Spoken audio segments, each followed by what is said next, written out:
हुए हैं।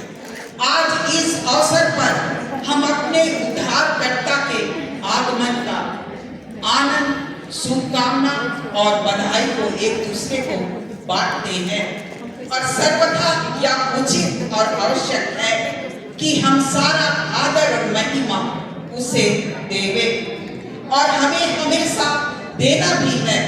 मगर परमेश्वर के इस उद्धार योजना में यीशु की माता मरियम के योगदान को, परमेश्वर द्वारा मरियम के चुनाव को और उसकी पवित्रता, विश्वास योग्यता, दीनता, आज्ञाकारिता तथा समर्पण को हम नजरअंदाज कर देते हैं।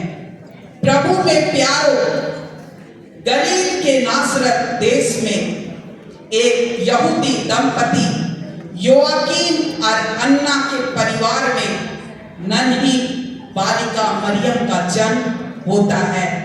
कहते हैं कि यरूशलेम मंदिर में बचपन से ही उसे समर्पित कर दिया गया था।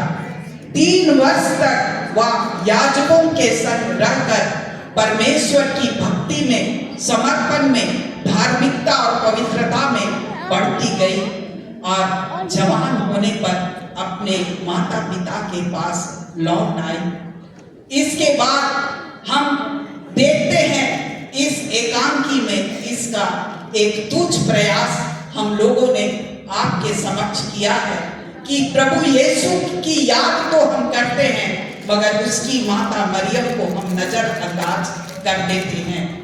उसी को दिखाने का एक तुच्छ प्रयास है मेरे प्रियो। आइए हम इसका अवलोकन करते हैं।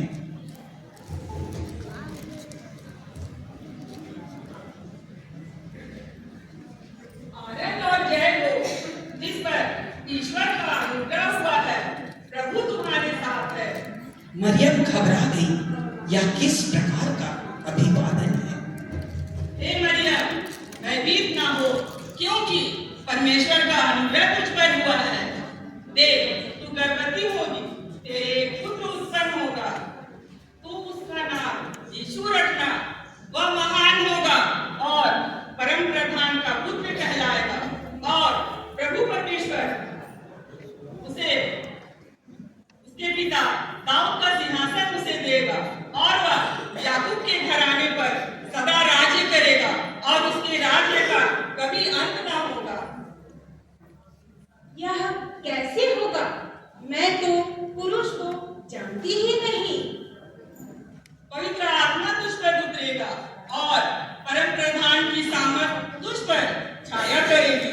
इसलिए वह पवित्र जो उत्पन्न होने वाला है परमेश्वर का पुत्र कहलाएगा।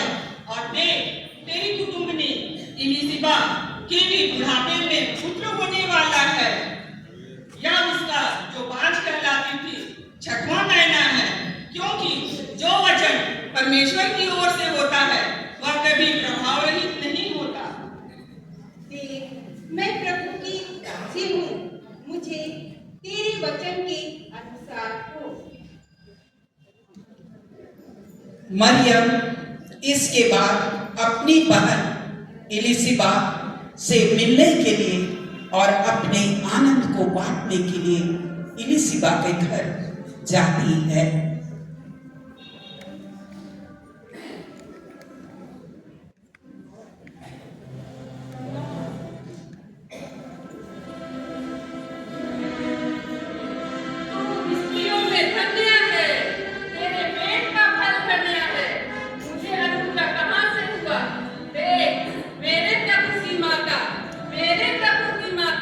मेरे पास आई, जब भी तेरे नमस्कार का शब्द मेरे कानों में पड़ा,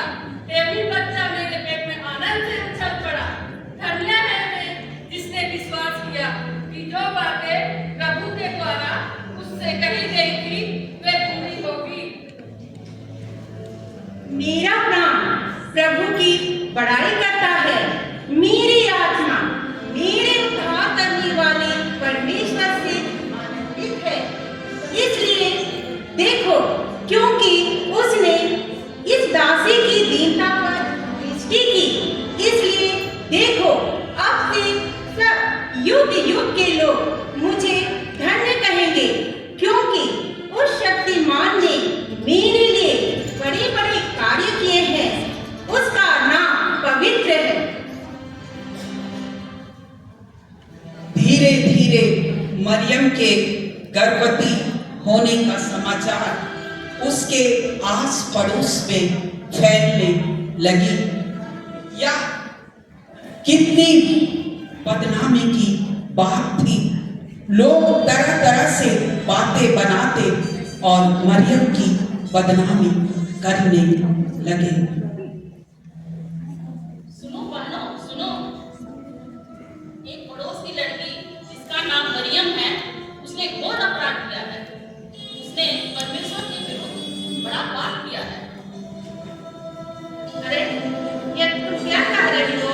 उसने क्या किया है? यह सच है। उसका विवाह अभी हुआ नहीं है, मगर वो गर्भवती है।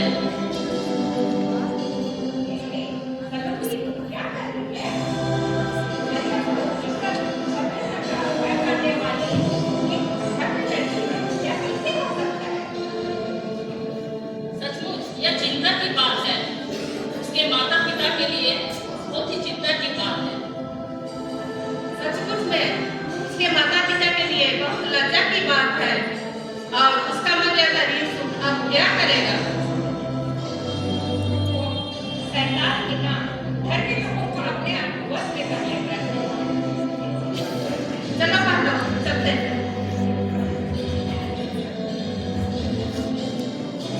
यूसुफ के लिए यह बहुत ही चुनौती एवं परीक्षा की घड़ी थी, क्योंकि मरियम की बदनामी की बात उसके कानों तक भी पहुंच चुकी थी।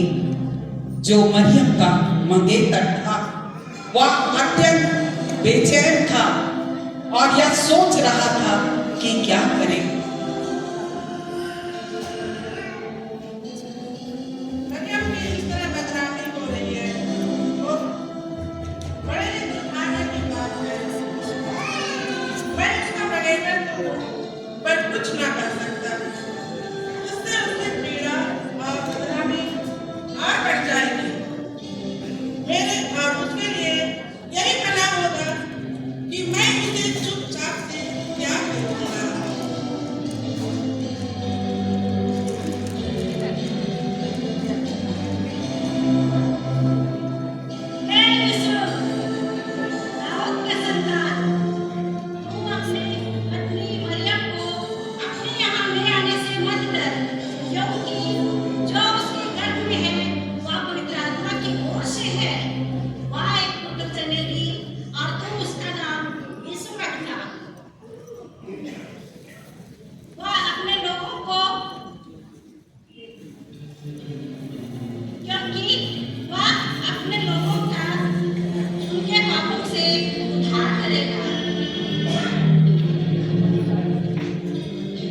यह बात मरियम से भी छुपी नहीं थी।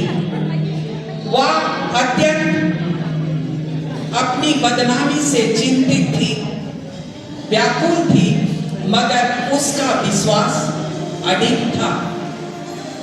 वह अपने माता पिता को दिलासा देती है। माइक के साथ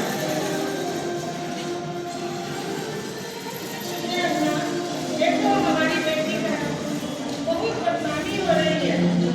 हम बहुत चिंतित हैं। हमें क्या करना चाहिए?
अगस्तुस कैसर की ओर से आज्ञा निकली कि सारे जगत के लोगों के नाम लिखे जाए।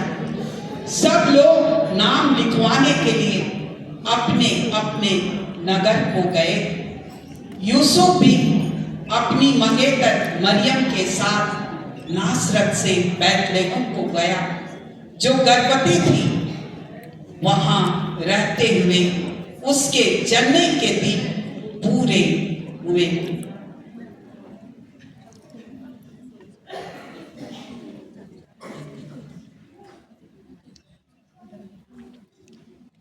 भाई साहब, आपके यहाँ मेरी जगह होगा एक रात रहने के लिए। मुझे बहुत तकलीफ हो रही है। सभा में जगह नहीं है, आगे चलते हैं।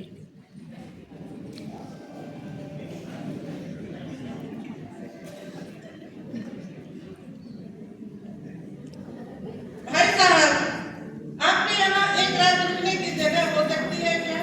मैं बहुत तकलीफ में हूँ। मेरे सराय में जगह नहीं है, आप लोग आगे जाइए। और सर्वशक्तिमान परमेश्वर के एकलौते पुत्र को हाय सराय में भी जगह नहीं मिली। इधर उधर भटकते हुए उस हड्डियों को कपा देने वाली एक सर्द रात में एक गोहर घर के चरनी में बालक राजा यीशु का जन्म हुआ।